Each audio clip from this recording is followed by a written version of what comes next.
Здравейте и добре дошли в Авиокаст. Аз съм Александър Богоявленски. Аз съм Красимир Грозев и сигурно повечето от вас са забрали, че съществуваме, но ние сме още живи и здрави и искаме да направим още един епизод. Пък надявам се да не е единствения за годината. Искаме да направим още много епизоди, но това е едно добро начало. Като много адвокати на дъното на океана. Да, цитираш Шекспир в момента, само да уточня. Иначе, Без да обиждаме адвокатската професия, разбира се. в никакъв случай. Минаха 7 месеца от последния ни епизод. Бяхме заети така с друга дейност, примерно да продуцираме подкасти за българските реалити формати. Но шегите на страна, наистина 7 месеца минаха. Много хора може би не помнят последния път за какво си говорихме, обаче аз допуснах една издънка, за която искам да се извиня. Официалната теория е, че Артон Сена е загинал заради технически проблем, а не заради собствена грешка. За мое оправдание от 25 години не гледам Формула 1, но когато се случи тази работа, още не бяха минали много от съдебните дела, разследвания и така нататък. Просто не съм в течение, за което се извинявам. Аз пък от 2-3 години поднових така живия си интерес към Формула 1 и трябва да ти кажа, че съм относително доволен, защото доста по-конкурентен е станал спорта. Въпреки целият блясък, многото пари и всичко останало, е един от малкото, които ми доставят удоволствие и забавление. Има новости и така са интересни нещата, но още по-интересен е прегледа на сезона след края му в всеки от поредните сезони на Drive to Survive по Netflix, което е уникално шоу, според мен те избиха рибата с това и всъщност го популяризираха много повече, основно Северна Америка, но и по цялата планета. Но днес не сме се събрали да си говорим за Формула 1, ще говорим за нещо друго, друга формула. По-скоро... Той е файтър, не формула. Той е файтър, да. Файтър, пилотска формула. Ще си говорим за вече официално пристигналия първи нов изтребител за българските военно-въздушни сили. Естествено, че ще е хубаво да кажем по няколко думи както за плюсовете, така и за минусите от цялата тази реализирана сделка. Както Краси каза вече, нямаше ни 7 месеца, това си е почти една бременност. Ние можеше доста проекти да заченем междувременно, но изтребителя го чакахме доста по-дълго време го чакахме. Ще кажем и за малоумщините, разбира се, които, както винаги, политическата ни родна мила класа успя да сътвори покрай пристигането на самолета. И така. Правим една хубава алюзия към ония легендарен спагети уестърн, като за F-16 ще кажем и доброто, и лошото, и грозното.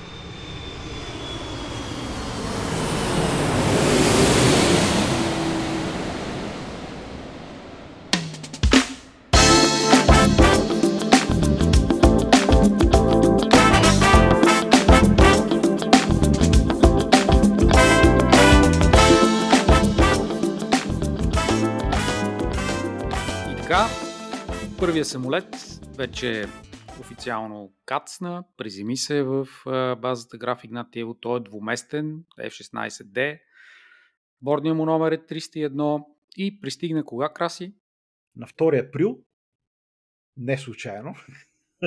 Аз тук се замислих, като отново си припомних датата, дали пък нарочно не си го изместили с един ден пристигането, за да не се получат други алюзии, за които започнахме в началото от страна на всички останали пък медии. Не, виж сега. Тоест на 2 април го посрещна министъра на отбраната и премиера. Ако това датата беше 1 април, те хората си имат професионален празник, нямаше как да присъстват, нали, в Граф Игнатиево на това събитие, така че нормално. Иначе шегата на страна, трябваше да пристигне самолета всъщност не тази сряда, защото втори се падаше в сряда, предишната сряда, там края на март. Да, една седмица по-рано и не само един, а трябваше да са два. Трябваше да са два. Последно, когато правиха някаква церемония, нали, там много церемонии се събраха за този един самолет, но когато последно правиха една церемония в Щатите на 31 януари, министъра на отбраната каза, че в края на март трябва да има 3 самолета полетели. 2 едноместни и този двуместният Спарката. Като Спарката, заедно с един от едноместните, трябваше да пристигне в България. Само, че първият полет на този един едноместния се забави. Той реално стана в началото на април. полетя, така че той, да кажем, ще дойде по някое време през май месец в началото. Да, такива са и за сега очакванията всъщност и от Министерството. Началото на май да пристигне. Заедно с друга група, защото те не летат самостоятелно. Ами да, Това защото е едно уточнение, което пропуснаха много от коментиращите и проследяващи темата, но самолета не прелита сам. Използват случая в група да прелетят и други самолети до Европа за други клиенти. Да, става въпрос за Словакия.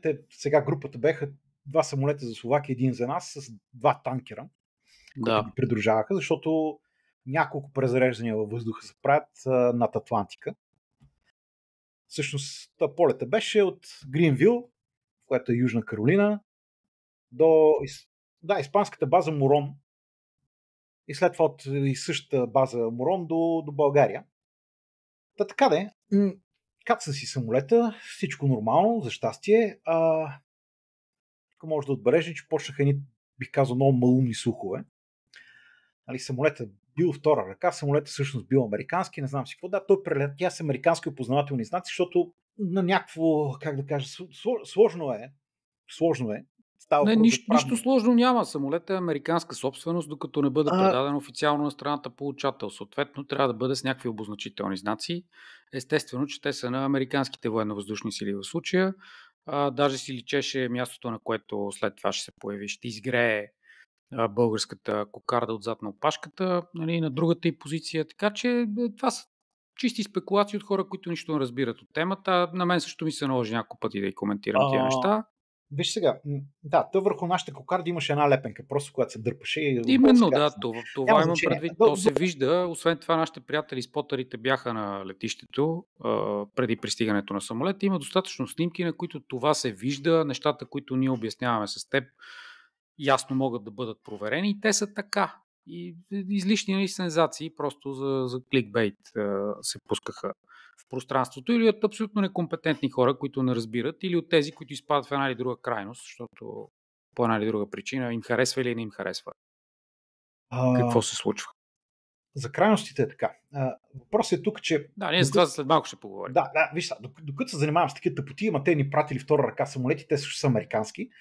И докато някой излиза така по медиите, примерно Министерството на отбраната и казва, ние сега тук ще развенчаем тия фалшиви новини, докато се занимавам с такива откровенни малумщини, много по-важни неща ги забравяме. Много по-важни минуси, много по-важни гафове остават на втори план, докато се обясняваме той самолет е нов ли или не е нов, американски ли е, не знам си какъв ли е и така нататък, в които са пълни тъпоти. Така че хубаво е да се съсредоточаваме върху важните неща. Точно това ще направим и сега, обаче аз ти предлагам да започнем по-скоро с така малко по-позитивно, че иначе ни обвиняват винаги, че сме хейтери и само с негативизъм тръгваме в една или друга посока. Започнахме с най-важния елемент и то е, че тук целта не е да отиваме в една или друга крайност. За съжаление, поляризацията и в обществото ни, и в политиката ни, и по всички канали по този въпрос е огромна. Тоест има две крайности, поне аз това виждам. Едните са твърдо за, другите са твърдо против. И едните и другите говорят глупости, естествено, покрай тези си крайни отклонения. И идеята е да въдворим малко ред в нещата и да кажем фактите такива каквито те са. Но все пак е добре да започнем с, може би, по-позитивните неща, свързани с самолета, който, както вече разбрахте, е чисто нов, току-що произведен в заводите, в фабриката в Гринвил на Lockheed Martin. Използва абсолютно нови материали, не рециклирани такива. Сигурно има някакви компоненти, които са и рециклирани просто защото това е модерно в съвременното производство, но те не са ключови и важни. Така че всичко е абсолютно ново. Не, казвам го по принцип. Естествено, че в кръга на шегата няма рециклирани пластмаси или метали. Металите е възможно да са рециклирани. Ние не знаем, нали? Но това няма никакво значение. Да, става въпрос, че никой агрегат, примерно, не е втора ръка. Всичко е чисто ново. И най-последно поколение, което е важно да се отбележи. Най-модерният самолет в галактиката, ще стигнем и до там. Най-модерният самолет в галактиката не, но все пак последно поколение компоненти за този модел самолет, който се произвежда вече колко години? От 70-те на миналия век. 50. Почти. Да. Добре, виж, дай да вървим по конспекта, да не стане пак един час. Първото Ние сме важно. по конспекта, да. Започваме с добрата новина. Това ни е първия нов боен самолет от много време насам. От 90-та година. 1990 година, когато последните МиГ-29 са кацани. Значи това са 35 години. Така, логично с това нещо вървят много нови способности, като например системата за обмен на данни Link 16, самолета си има, ще я ползваме живи и здрави и така нататък. Нали, да не изпадаме. Ключова Да, система за обмена на данни, както каза, или интероперативността. Interoperability е термина на английски, за да могат да се предават данни между различните партньори в рамките на НАТО. там става малко по-сложно, но както и да е. Вътре в нашата Но си. работи. Да. В България това е новост. Сега, другото, което да почнем от там, какво представлява всъщност Блок 70 или Блок 70-72, защото в зависимост от това какви са моторите. Това в началото не беше идеята да има новопостроени самолети от този стандарт. Идеята беше, че Lockheed създаде една програма за модернизация на самолетите от поколението CD, т.е. F-16 CD. Както има една програма за модернизация на самолетите от поколението AB, там MLU се нарича, Midlife Upgrade, което тук основно европейски клиенти в Западна Европа я ползваха. Така сега беше идеята, има огромен флот от изтребители F-16 по света, CD-та. Дайте да им направим една система, т.е. една програма, да ги модернизираме, за да може да им удължим живота и да им повишим бойните способности. Така, логично няма никакви генерални промени по самолета. Той си на външен вид си е такъв, какъвто е бил от 70 и някоя година, 79-та година, когато започва производството му серийното. Така. Няма нови ключови дизайнерски решения. Да, няма нещо запазил си е силуета. Да го направим биплан или нещо то. Да, изглежда все така. Да. Всъщност е много интересен самолет. На мен силуета на F-16 виж сега, ти трябва да, нали, тъй като това идеята е че е модернизационна програма всъщност в началото, идеята е каква е да натъпчеш новото в старата коруба. Нали, ти няма как да правиш някакви генерални промени. Така, след това преди 2017 година, мисля, че беше 16-17 година, ако се не лъжа, тая модернизационна програма казаха ние така и така ще я правим. Тоест прави се нов радар, прави се нов борден компютър, дайте да го предложим и самолета като новопостроен. Нали, така се появи блок 70, блок 72. Основната промяна е в новия радар. Новия радар е APG-83 или APG-83, както искате си го наричайте. Това е AESA радар с електронна фазирана антенна решетка.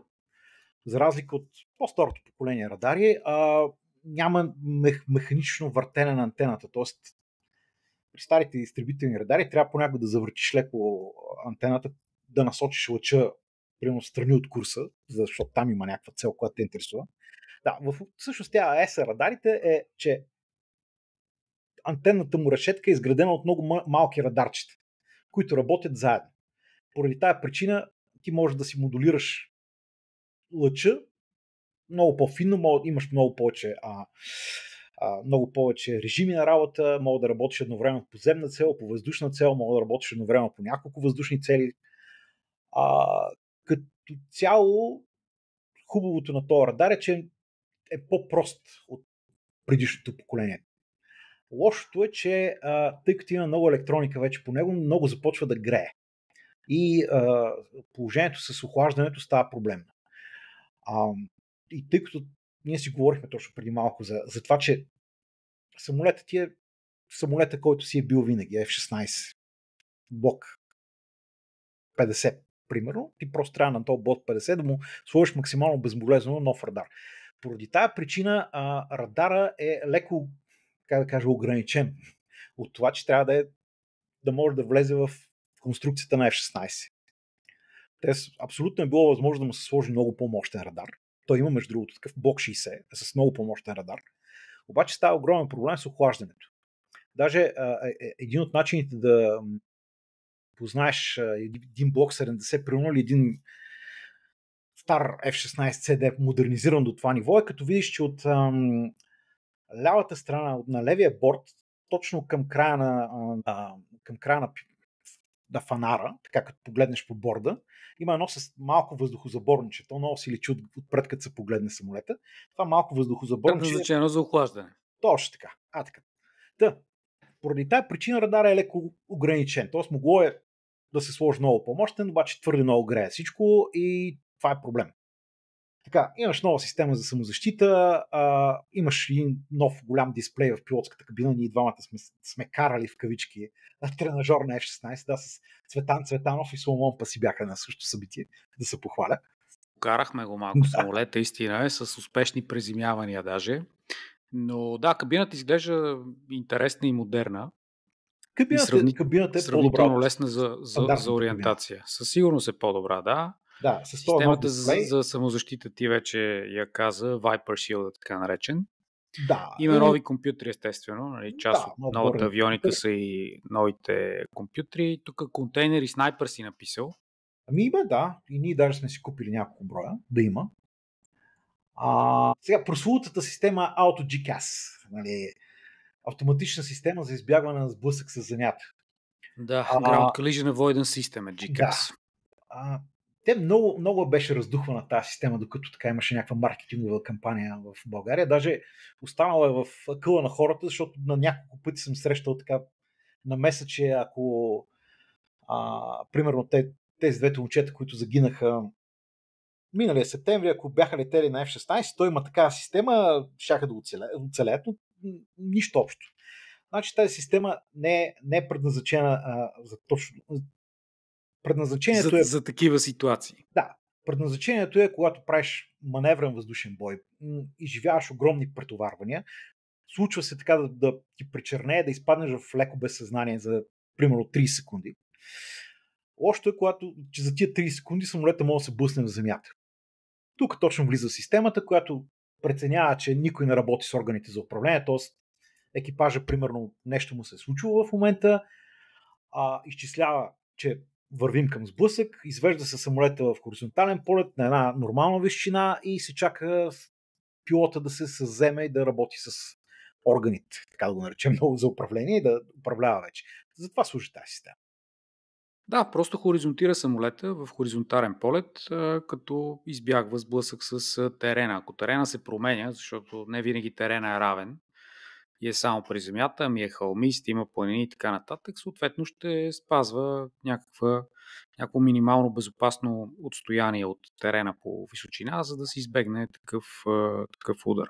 И всъщност, доколкото знам пък от тренинг менеджерите в Lockheed, се и тренират подобни ситуации, в които се симулира, нали, изпадане в безсъзнание, както ти го нарече на пилота, известно време без никакво подаване на команди в управлението на самолета, дали системата работи, за да видят и пилотите как самолета се справя с тази ситуация. Така че това си е част от тренинга.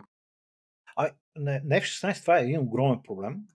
То 40 години трябваше да го оправят, защото хубавото с хубавото идва и лошото. Хубавото при него, нали, при маневрен бой, че то много бързо може да създава претоварване.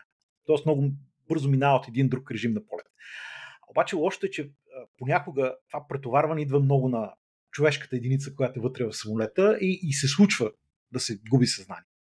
Сега, в интерес на истината, така система има при Gripen, при Eurofighter, Rafale и така нататък. Тоест това не е нещо невиждано ново. Просто при всички модерни самолети от последно поколение има такава система. Точно така. Просто при F-16 много дълго време нямаше и те хората се го рекламират сега като нещо, което вече новия вариант има.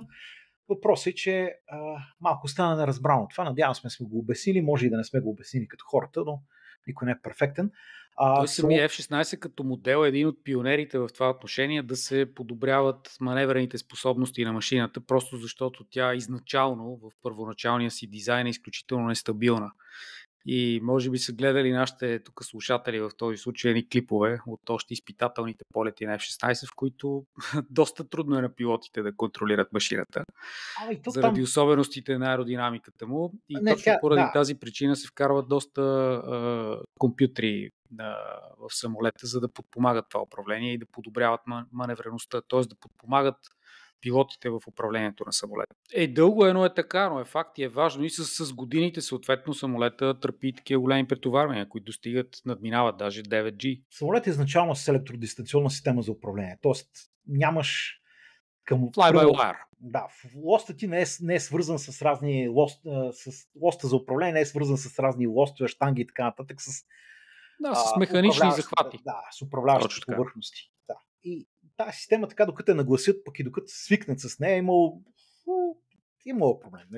Един от най-първите му така не особено ласкащи прякори е Лаундарт самолет. Защото много често се е забивал, нали, в земята. Да. Но това са били неща от 80-те. А последно, така да кажем за него, на теория има огромен ресурс летателен, 12 000 часа. 12 000 часа, ако кажем, че и самолет ще лети 200 часа на година, това са 60 години. Малко маркетингов трик е това, или по-скоро е, че на по-старите модели се взимат едни мерки за удължаване на ресурсите, които са изначално са сложени на чисто новите Block 70.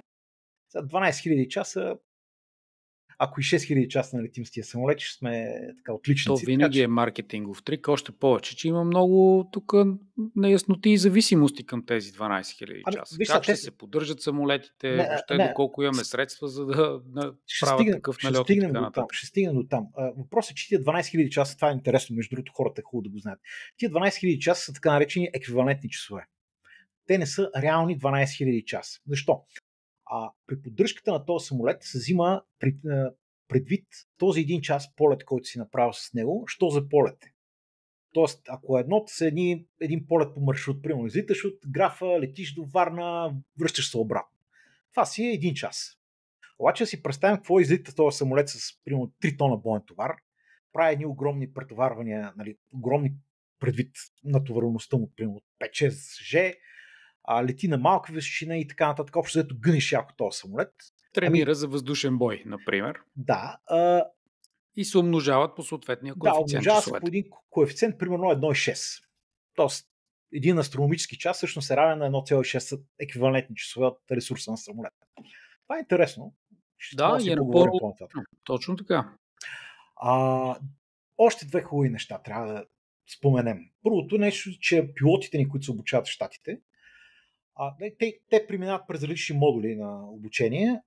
Като цяло обучението, през което преминават, когато летят на F-16, поне за част от тях, казвам част от тях, защото не всички минават през една и съща програма. При някои момчета програмата е по-базова, при други момчета е така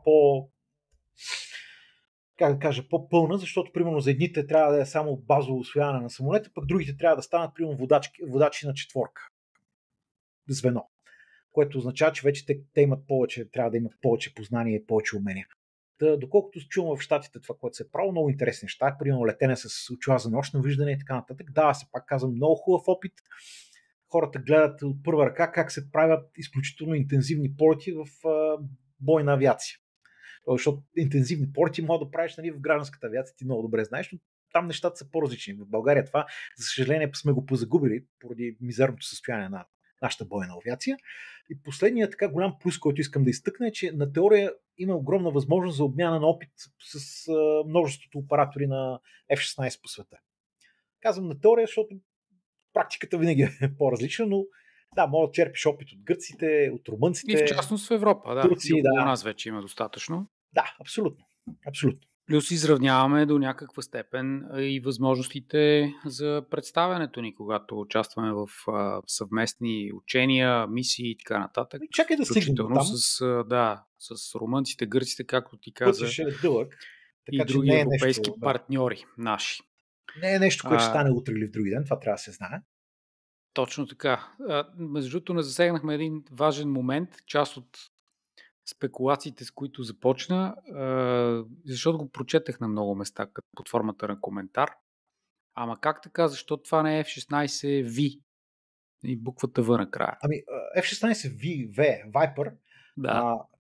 Това в началото беше маркетинговото название на тази програма за модернизация. Точно така. Когато CD-тата, съществуващите CD-та, ги модернизираме по стандарт F-16V. Така че, после те си му сложиха това производство на наименование Block 70 или 72, нали, в зависимост от кой от двата мотора си сложил. Нашите са 70. Така че така. Виж, пак казвам, занимаваме се с глупости и изтърваме по-важните неща. Сега мисля да споменам наша задача е да ги уточняваме нещата, за да бъде пределно ясно и черно на бяло на какво се дължат тези абревиатури. Иначе самите самолети могат да имат и доста по-различни. Те ще имат абревиатури, като например тези за Тайван. Те ще бъдат съответно ТЦ, ТД, като А, Търали стои за Тайван. аз не съм го срещал това лично, но окей. Има го. То и в другите модификации по същия начин се именуват. Много често буквата спрямо оператора, държавата, за която заминават самолетите, също присъства в наименованието. Имам предвид други модели самолети, включително други производители, като F-18, F-15 и така нататък. Приключихме ли с минусите? Вече моля хейтим спокойно. Не, приключихме с плюсовете. Да, с плюсовете, така де. Но въпросът е, може ли да хейтим? Това е въпросът. Нека да не го наричаме хейт, защото много ще ни се зарадват. Не, по-скоро обективни факти и градивна критика следва от тук нататък. Първия, може би, момент е това колко време ги чакахме тези самолети. Ами виж, Имаше едни обещания, след това те се поразтеглиха във времето и в крайна сметка закъсняха доста. Когато 2018 света година... се промени. 2018, колкото се променя, толкова си стои един и същ. Когато стартира тази процедура, която в крайна сметка приключи с политическото решение да се купи F-16, Каракачанов тогава казваше, ние искаме доставка, много бързаме с доставките, искаме доставка 2 години след подписване на договора, в крайна случай 3 години. Така, той на малките деца беше ясно, че американците тия срокове не могат да ги спазят. Обаче, окей, както и да е. Нали, ние не гледаме... Още фабрика нямаше тогава. Ами да, то сега много се говори, нали, как ето чертежите дойдоха, не знам си какво не бе хора. Когато 2019 година подписахме този договор, нямаше нито един такъв самолет, новопроизведен, Block 70, нямаше нито един модернизиран самолет до този стандарт. И най-важното, или може би вече имаше, трябваше това да го проверим, но може би вече имаше един-два прототипа, но новопроизведен със сигурност нямаше. Нямаше производствена линия все още изградена за този модел, така че това е ключовото. Нямаше завод и това, че нямаше завод, водеше едни такива определени рискове, които тия рискове се реализираха в крайна сметка. Защото ние като подписахме договора, трябваше да ни доставят самолетите между юни и декември 2023 година, обаче всъщност те ще ни ги доставят между април и декември 2025 година. Тоест, говорим за 2 години закъснение. Да, т.е. от 4 станаха 6 години. Така. Две-трите години, които Каракачанов тогава говореше, станаха 4 години, като подписахме и реално 6 години.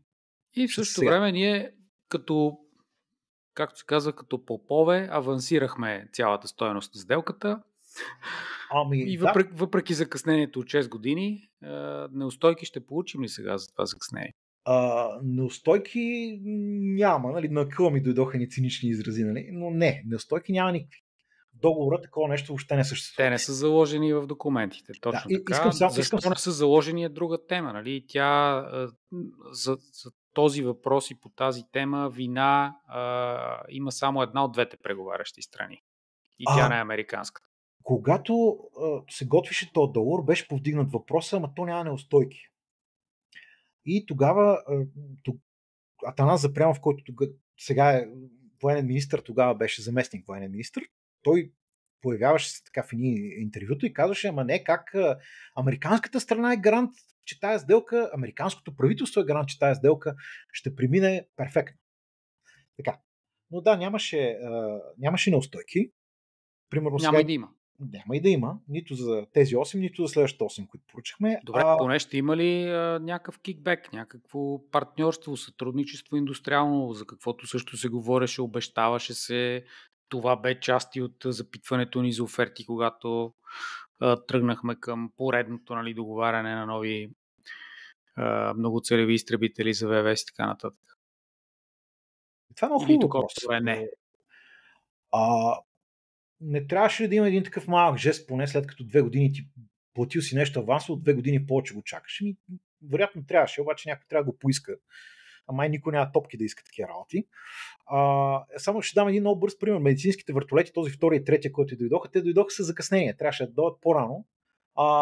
Но с тях има неустойки. Половин милион лева, да. Даже малко над половин милион лева. Неустойки си е платил там производителя Леонардо. Което не е много, но не е и малко. Той един вертолет е 18 милиона лева. Тоест, какъв процент е това от един вертолет? Не е много, но все пак има нещо. Така да го кажа. Така. Иначе, индустриалното сътрудничество, за което ти говориш, в момента почти нищо съществено не се усеща по тази тема. В пред, авиоремонтното предприятие Авионамс, което е в Граф Игнатиево, то е собственост на Министерство на промишленост, не. Както и да е, не към Министерство на отбраната, няма значение, то е държавно и все пак предприятието. Те там ще правят някакви дребни ремонти по хидравличната система, по колесника и така нататък. Индустриалното сътрудничество, че американската страна ти дава ноу-хау това нещо да го извършиш, само че има, нали, една бележка под линия, че ние трябва да платим там 10 на милиона лева, за да си купим машини и инструменти, да си обучим персонала и така нататък. Тоест, то даже част от това обучение е започнало. Нали? То самолет, който седи в Съединените щати, и там се обучават и механици по поддръжката на самолети. Нали? Да не бъркаме двете работи. Тоест, в щатите се обучават инженерите и техниците, които ще поддържат самолетите, ще правят линейната поддръжка на самолета в ВВС. А това обучение, мисля, че още не е започнало на тези работници, които са от Авионамс. Но би трябвало и то да се проведе там, аз така казвам. Да, разбира се, в щатите ще се проведе под някаква форма някъде. Сега казахме хубави работи за пилотското обучение и то си е така. Те нещата са хубави, обаче трябва да знаем минусите. Минусите са, че е много бавно и изключително скъпо се случва това нещо. Пак да си напомним, първата група пилоти, които заминаха за обучение в щатите, те заминаха през юни месец 2020 година. Много бавно, да, имаше отпаднало наши пилоти. Когато не всички завършиха, тази имаше неуспеваемост. Американската страна просто има огромен проблем с капацитета за обучение на пилоти. Това не е нещо, което е само с нас свързано, просто те си го имат този проблем от много години, опитват се да си го разрешават. Сега даже преди няколко седмици в Aviation Week четох поредната новина, нали, как правим поредните промени, поредните реформи, за да оправим обучението в щатите. Те имат огромна нужда от пилоти. Нека оттам да започнем. И поради тази причина доста трудно може да се рампапне този процес. Т.е. да се ускори първо самото обучение и това означава промяна на всички програми, процедури и така нататък. Второ, разкриване на нови места, на които да се обучават тия хора. Там текат постоянно и процедури по подмяната и на самолетния състав, включително за обучение на техните си пилоти. И тия процеси отнемат много време и много пари, както каза ти. Но нормално е според мен обучението в щатите да е скъпо. Към колко струва? Към 5 милиона на човек. Министър на отбраната няколко пъти каза 5 милиона, не каза 5 милиона какво, но предполагам, че са долари. Едва ли са левове, да. Да, едва ли са левове, по-скоро са долари. Едва ли са левове. 5 милиона, това, че е бавно, да, бавно е, но със сигурност е и на доста високо ниво. Тоест поне е качествено за тия пари. Хубаво е да търсим в бъдеще варианти, в които нивото да е същото, само че скоростта да е много по-висока. Хубаво е да търсим в бъдеще варианти, в които обучението да става при нас, или поне не отвъд океана, а в рамките на европейския континент. Но най-добре е да е при нас, т.е. ние трябва да подготвим инструктори, които да обучават и така нататък. Но това дори не се говори по тази тема, тя е много важна. Купуваш си нов скъп самолет с потенциал да разширяваш своите способности и бройката им, но не мислиш за това как ще произвеждаш инструктори и къде ще обучаваш пилоти. Виж сега, хубавото е, че се мисли по тази тема. Не се говори, но ако се мисли, много добре. Но аз не чувам нищо по темата. Аз чувам. Мисли се по темата, сега какво ще се измисли, отделен въпрос. Някой път може да си говорим по тая тема, ако почнем да правим подкаст веднъж месечно поне. Ние ще почнем да го правим веднъж месечно. Добре, обещай. Пилотите ги обсъдихме. Кажи сега за въоръжението. Въоръжението, това тема. Така окастрихме договора. Така беше кастрен договора. Да.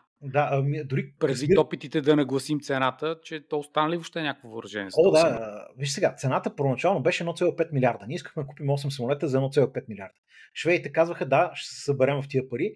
Американската страна не можеше да се събере, затова бяха дали едни огромни суми в началото. След това Красимир Каракачанов дори даже съвсем наскоро даде едно интервю, в което обясняваше как той лично преговарял с щатите.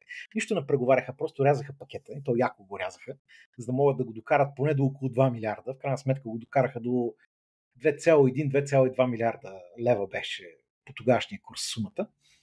Сега, въоръжението е следното.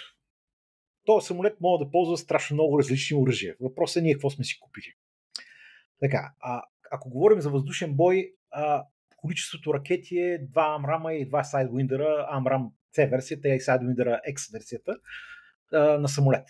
И това не е някаква тайна в дискусиите в Комисията по отбрана в Народното събрание, като четеш нормално, така, внимателно стенограмите и всичките тия работи почват да изникват така доста грубо и доста глупо. Така, 4 ракети на самолет. Сега, да кажем, сега за Air Policing това е достатъчно. За това да накичиш един самолет с колкото мога ракети се сетиш, да го сложиш на наземно така експозиция, да му се радват хората, също става. Разни учения, нали, да гръмнеш някоя въздушна мишена, ще стигне. Обаче, ако не дай си Боже има война, тия ракети ще стигнат за 2 седмици. И после, не знам, ще ходиш като Списаревски да правиш тарани. Примерно. Умни бомби за първите 8 самолета няма. За вторите 8 има малък брой от тези SDB бомбите, Small Diameter Bomb, които са, но като цяло изключително постен е пакета от към оръжие. Трябва да се купува още много, страшно много, за много пари. Това между другото още 2019 година, когато финализирахме първата сделка, го писах и го говорих колкото можеше. Продължавам да го пиша и да го говоря и ден днешен. То е ясно, че говорим за система. Нали? Единият самолет нищо не прави, ако е гол самолет. Той трябва да бъде оборудван със съответното въоръжение, то струва пари, отнема време. Сега нещата излизат още повече извън контрол. Сега в нещата са още по-скъпи. Да, не само, че са скъпи, а ги няма. Нали, веригите за доставки са тотално разбити, кой какво произвежда не е ясно. Европейската индустрия тук си преосмисли изобщо приоритетите, въпреки да че растат таксите. Но, да го кажем в конкретно с пример. Значи, ти кажи дали може да си купуваме и съвместимо въоръжение, или пак ще трябва да бъдем вържени само към американско такова. На 199,9% с щатите по отношение на оръжието. Това е огромен проблем. Gripen можеш и Sidewinder, Амрами, можеш и Иристета, и особено в момента. Не само Gripen, защото пак ще кажат, вие тук само за Gripen. Не, говорим за всякакви алтернативи. Добре известни лобисти сме. Да, и за Рафалите говорим, и за Eurofighterите. Рафала е също само с френско въоръжение. Нали? Не е само с френско въоръжение. Да го наречем европейско въоръжение. Френско си е. Това е проблема си, че е френско. Чакай, искам само един конкретен пример да дадем. Значи, когато 2019 година правихме нашата сделка, една ракета Амрам, грубо казано, струваше $1 милион. Грубо.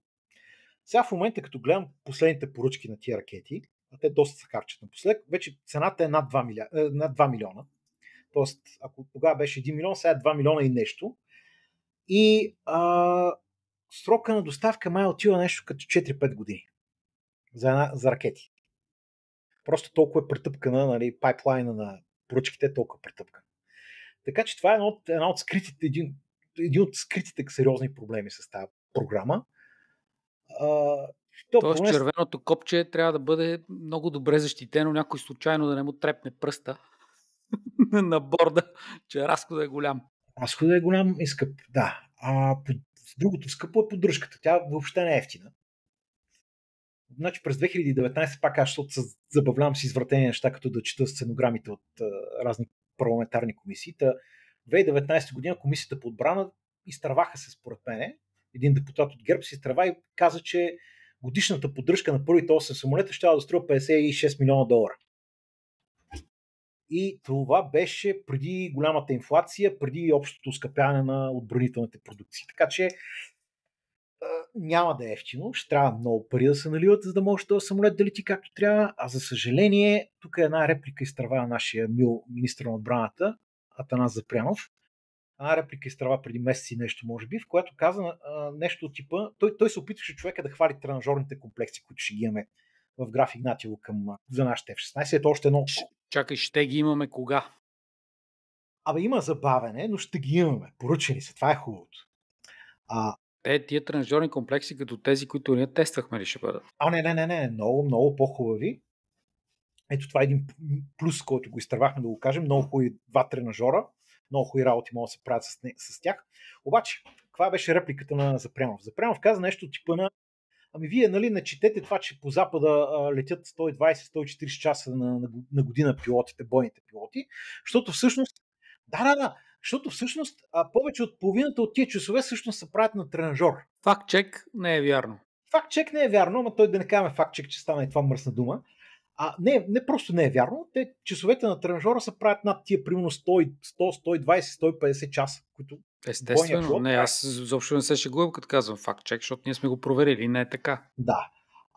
Така че има едно усещане, че по коридорите на МО вече така силно се разсъждава по темата как ние да окълцаме по максимално разходите по този самолет, което въобще не е добре.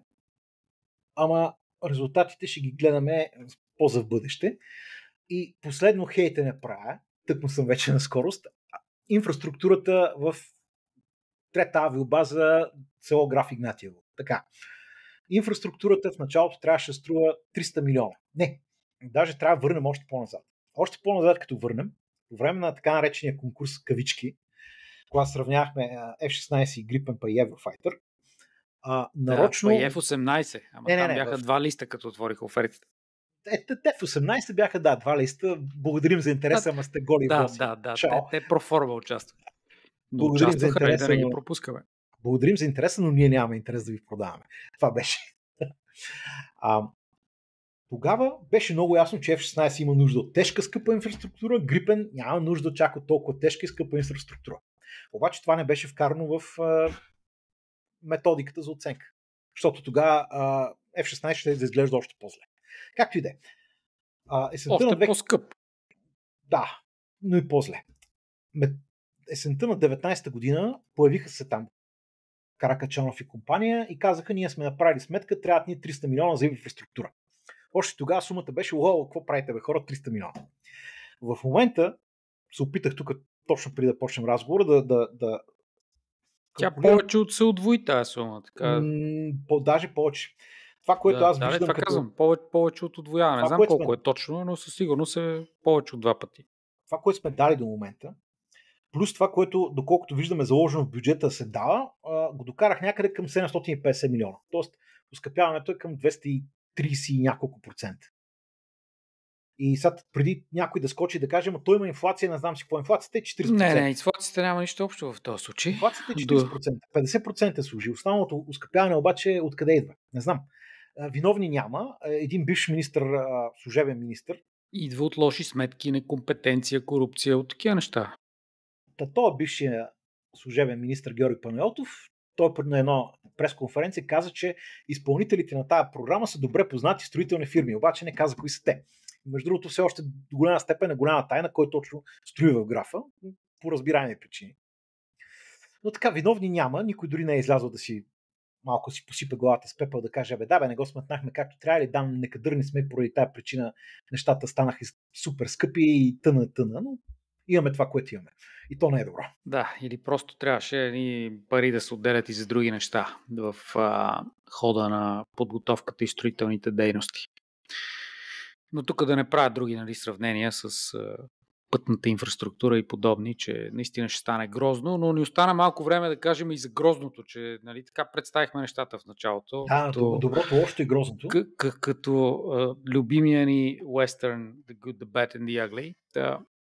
Стигнахме до грозното, но грозното то винаги е свързано с много жалките пиарски напани изпълнения на всички замесени по веригата или изобщо не замесени, а просто опитващи се да се окичат с лаври в целия процес, когато вече има наистина какво да се покаже. И когато добрия стар български народ абсолютно е забравил какво се е случило преди 5-6 години, защото толкова време отне доставката на първия самолет и всъщност ние си патим най-много може би от това като нация, от късопаметността по всякакви такива въпроси и която води пък до нетърсене на отговорност и поемане на такава. Но аз не бях на церемонията, така че тук не мога да се изказвам много по този въпрос, но ти беше там и гледа целият този цирк, така че може да разкажеш. Да, остана с изключително лошо кусвостата се остава от тази церемония. Първо, знаеш, когато успеха има хиляди бащи, провала е сираче, така че нормално се наредят страшно много хора, които всичките да обясняват, че ако не бях аз, ако не бяхме ние, ако не беше Еди Квоси, това нямаше да се случи. Сега, искам да съм честен максимално и ще припомня едно изказване на бившия премиер Борисов от 7 октомври 2019 година на една така наречена бизнес закуска с Американската търговска камара, където, нали, Борисов всички се го... Камара, да, не камера, а камара. Камара. Добре, неграмотен съм, окей. Така. Това всички си го знаем Борисов, той като фане микрофона и може така да направи 10 минути монолог, в които да говори за много неща. Важното е, че там, когато направи този монолог, той изброи хората, които имат абсолютната заслуга да се реализира този проект. И аз съм абсолютно съгласен с него. За първ и последен път в живота си сигурно съм абсолютно съгласен с Борисов. Той тогава каза: негова милост, Владислав Горанов, финансов министър по това време, Красимир Каракачанов, военен министър, Атанас Запрянов, който беше заместник министър на отбраната. Заместник тогава, да. Молец, не дей с цинизъм. И разбира се, тогавашният командир на военно-въздушните сили Цанко Стойков. Това бяха имената, които той изброи тогава. И аз съм съгласен, че това до голяма степен са хората, които имат заслуга това нещо да се реализира. Сега, там нататък вече всеки да си го мисли плюс-минус ли или така нататък. Чакай бе, нали имаше комисия, проверка, оценка на оферти? Беше политическо. Решението беше политическо. Така. Да, това беше опит за сарказъм, разбира се. Правихме се тук на супер демократични, че всичко се избира по някакви критерии и неща. Нищо подобно. Накрая се взе едно чисто политическо решение и темата приключи и целият този цирк просто можеше да ни спести едни огромни разходи. Разходи не, ама поне можеше това лицемерие да го разкараме от типа на, нали, че... И лицемерие и разходи, винаги има разходи. Така. Решението беше политическо. Още в началото на 2019, когато имаше избор, но нямаше още договор, Константин Попов, който тогава беше шеф на комисията по отбрана, биш началник на отбраната, биш командир на ВВС, тогава депутат от ГЕРБ, той излезе и каза: бе, какъв конкурс, това беше чисто политическо решение. Така, поне имаше достоинството да го каже това нещо. Премълчаваше се този факт, но е сега тук по време на церемонията и премиера, и сегашният министър на отбраната Запрянов, те си казаха, че по различен начин, с различни думи използвано, но и двамата казаха: това е политическо решение. Ние от партия ГЕРБ сме отговорни един вид за него. Всъщност казаха и партия ГЕРБ, и ВМРО, и ДПС. Казва се, че са отговорни. Да. Заради отговорни. Нас отговорни не, но наша заслугата. Да, нещо от мен думата отговорни ме интересува и затова те питам дали присъстваше. Ти търсиш думата отговорни в смисъл, че някой носи отговорност. Аз използвах в смисъл, че някой иска да бере плодовете от това нещо политическо. Да, т.е. не е присъствала тази дума. Добре, разбрах. Така че политическо решение е да приключим с тази тема. Никой не се интересува колко единия самолет прави по-добре това или по-добре онова. Това беше политическо решение. И кажи другите детайли от церемонията, които така ти бръкнаха в очите. Значи, направим впечатление така присъствието на определени депутати, обаче присъствието на Владислав Горанов на мен лично ме разочарова, така да го кажем. Озадачи. В момента върви един процес за неговото изпиране, даже днес на 16 април говорим, днес Борисов хвана пак микрофона и каза, че и Пеевски, и Горанов ще бъдат изпрани, защото са невинни. Mm-hmm. Така че, върви един процес за изпирането на Горанов и F-16 е част от този процес. Каквото и да си говорим. Една депутатка, Лена Бориславова, примерно в Фейсбук имаше пък една пократителна публикация, тръшкаше се, както се казва, че не била на първия ред, по Горанов и Каракачанов били на първия ред. Моме сега, какво да ти кажем, Горанов и Каракачанов имат реална заслуга тази сделка се реализира. А през 2019 година тя е била един адвокат и то ниско поставен в една голяма кантора. Както и да е. Такива глупости гледахме. Сега всички са известни, всички са селебритита, включително политически такива. Добре, церемонията, иначе как беше? Самолета не летя, да, видяхме. Самолета не е летял, откакто е пристигнал на втория. Той има някакъв проблем, доколкото разбрах аз с самолета. Не, има си проблем, че там. Лек теч на гориво. Не. В момента върви една процедура по неговата окончателна приемка техническа, която е много дълга, доста сложна. Нашите момчета за пръв път ще я правят. Затова никой не бърза в момента да дига този самолет, да лети примерно за някакъв повод или за някаква дата и така не трябва да се бърза в момента. Трябва нещата да се правят спокойно, внимателно, за да няма гафове.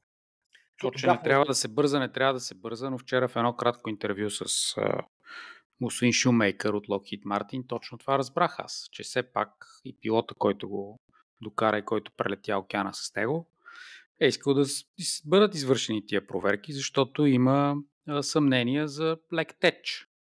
Теча е нещо нормално, което може да се случи, особено с нова машина. Тук нищо лошо не казваме в случая, но това е факт. Така, не е летял самолет от Тори. Съответно и на церемонията нищо не летя. Церемонията беше в един хангар. Изредиха се една сурия хора да правят едни прочувствени речи. Разписаха се върху един плакат, който плакат ще бъде сложен в стаята на ескадрилата, когато бъде изградена. Защото това също е част от огромните инфраструктурни проекти. Имаше коктейлче. Тя не е готова. Ами, доколкото знам, май още не е готова. Виж, за инфраструктурата, добре, че самолетът се забави. Ако самолетът беше дошъл на време, ние нямаше да има къде да го сложим. Ама буквално. Винаги една палатка може да опънем. Ама каква палатка, като беше разкопана и полосата бе, човек. Една година на летището никой не летя, защото полосата, нали, миналата година открихме. Открихме, да, факт. Обаче тя също беше съставена с забавяне. Една полоса, една палатка решават проблема. Добре, дай за финал само кажи, имаш ли някакъв мърч по-интересен? Нещо да ти остане за спомен? Имаше, да, ама с мене ме е срам дори да го снимам за Фейсбук да го сложа, защото не. Виж, някой е потрошил няколко хиляди, десетки хиляди, нали, защото те гостите, примерно, бяха към 300-400 човека, има много хора, включително и депутати. Между другото, депутати си тръгнаха с 4-5 турбички на човек. Добрали са мърча за простолюдието. Имам снимки, няма да ги показвам, няма да ги казвам и кои са тия, но депутати се тръгнаха с 3-4 турбички.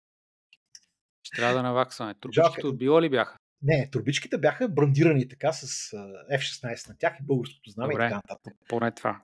Била, не знам, Каракачанов може да си е дошъл с турбичката, била да си е сложил няколко турбички в нея. Не, за Каракачанов, между другото, не го видях да взима няколко турбички, но депутати бяха, настоящи депутати бяха тези лакоми люде. Та така, тъп мърч, потрошени са народни пари, според мен, за пълни глупости, там да правим тефтерчета и химикалки, календари през... Ти представяш си на 13... Добре, не е така слошо. Дай да наградиме някой от нашите лоялни слушатели тук с един мърч. Най-активния ли там? Нещо да измислим.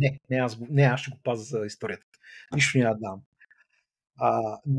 Аз ще намеря нещо от мое име за награда. Сериозно, човек. Това беше тъпо. Защо на 13 април даваш календар, нали, работен календар, сещаш се от уния, за 2025 година. Нали, с F-16 отпред. Защото за 26-та не са готови. Още е рано. Тъпо и ние не знаем 26-та още как ще протече. Може да удължим малко, може да я съкратим. Нали? Има време да се планира 26-та година. Как ти да? Това се дръболи. Добре, аз мисля, че добър преглед стана на нещата. Всичко описа, ти беше там и от първа ръка, все пак да видиш. И аз бях там как е протекло събитието. Нали, трябва да заявим, ако имаме някакъв конфликт за интереси, докладвам, че на коктейла пих една чаша кола и си взех няколко хапки. Да се знае. Кола не е конфликт на интерес, това е американска компания. Да. Така че няма никакъв проблем. За финал. Между другото, в началото това събитие трябваше да е на 12 април. Нали знаеш 12 април какво е? Да. Обаче някой в последния момент се сети, че това е съветски празник един вид.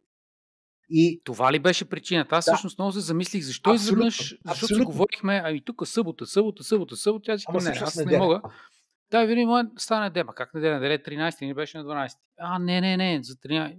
Може би лошото време е повлияло, нещо такова. Времето беше... Да. Времето в неделя беше топ. В събота не беше толкова хубаво. Имаше но събитието беше на закрито. Събитието беше на закрито. Но датата му задачи. Да, благодаря ти. Добро уточнение, защото забравих да задам това въпрос. Исках да го задам. Кой защо премести датата? Това е положението. Ясно, да. Тези съмнения се оправдават. Положението е такова. Това е от нас с 33-ти епизод на Авиокаст, посветен изцяло на тази тема. Аз разчитам, че поне от моя страна, пък и от твоя, надявам се, имаме вече желание и ресурс да подновим по-редовните рубрики, защото толкова много неща се случиха междувременно, че има много за какво да си говорим.